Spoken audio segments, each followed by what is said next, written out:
Ethan Cole arrives with nothing but a backpack, a camera, and that stubborn curiosity that once got him cornered by a territorial silverback in the Congo.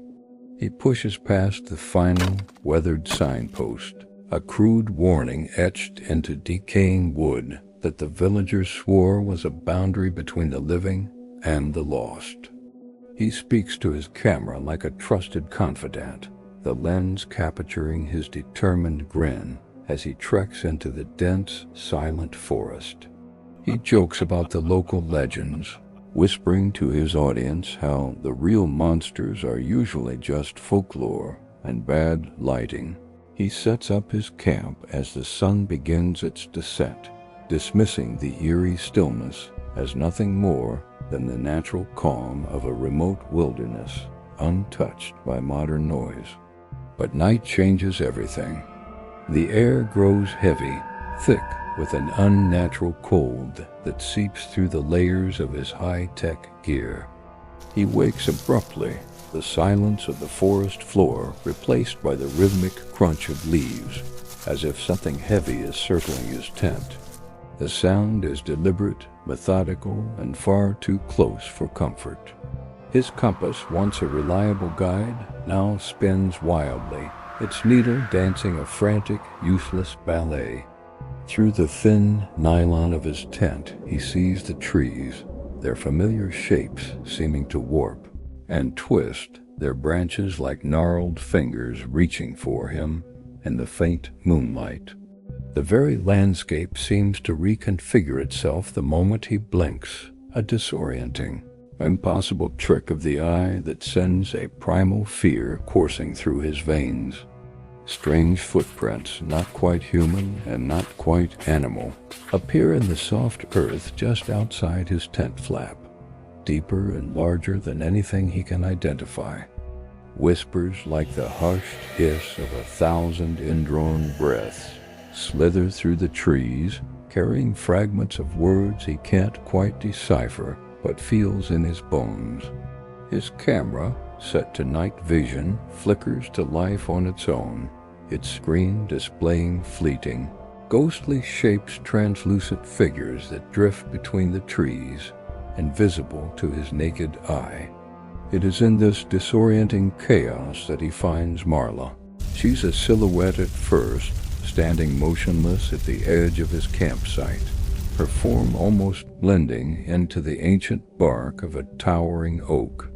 Her eyes, sharp and unervingly perceptive, seem to see straight through his bravado to the fear taking root in his heart.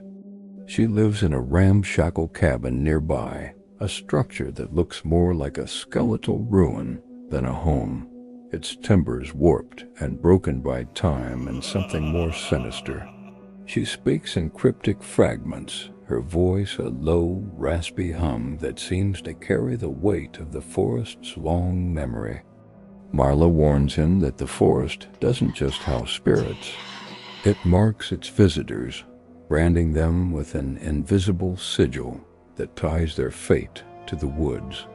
She shows him her own collection of oddities, smooth river stones, etched with symbols he doesn't recognize, animal skulls bleached white by the sun, and a single child-sized shoe, its leather stiff and caked with mud. Despite the mounting dread coiling in his stomach, a feeling that tells him to pack up and run, Ethan's journalistic instincts take over. This is the story. This is the phenomenon. He keeps filming, his lens becoming an extension of his will to understand. He documents everything. The deep, vicious claw marks gouged into tree trunks, too high for any known predator. The strange, unnatural silence that descends whenever he tries to record audio, only to be broken by a faint, disembodied hum on playback. He finds patches of abandoned clothing snagged on thorns of faded flannel shirt, a child's worn sweater, as if their owners vanished right out of them. A hollow whisper, a sibilant sound that almost forms a name, seems to follow his every step, always just behind him, disappearing the moment he turns. Working with a reluctant Marla, they begin to map the strange symbols he's been finding etched into the soil and carved into rocks.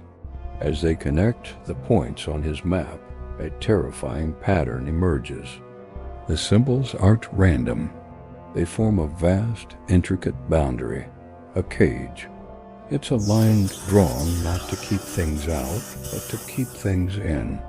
They are standing in the center of a trap laid centuries ago, just as a sliver of understanding begins to cut through the fog of fear, just as they are on the verge of uncovering the forest's terrible purpose.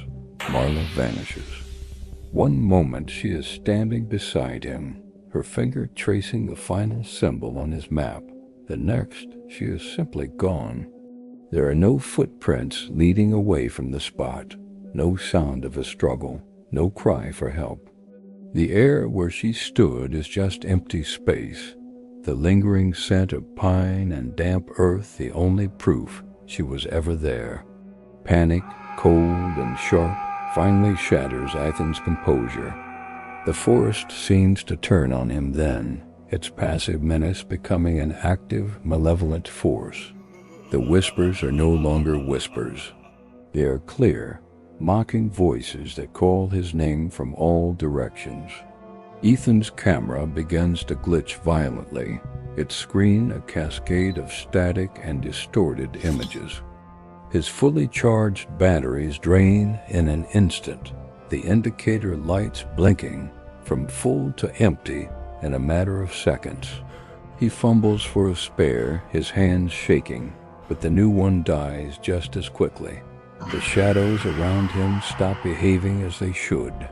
They deepen, writhe, and move against the faint light, detaching from the objects that cast them and flowing like liquid darkness across the forest floor. He runs, a desperate, blind flight through the shifting trees, the camera held tight in his hand.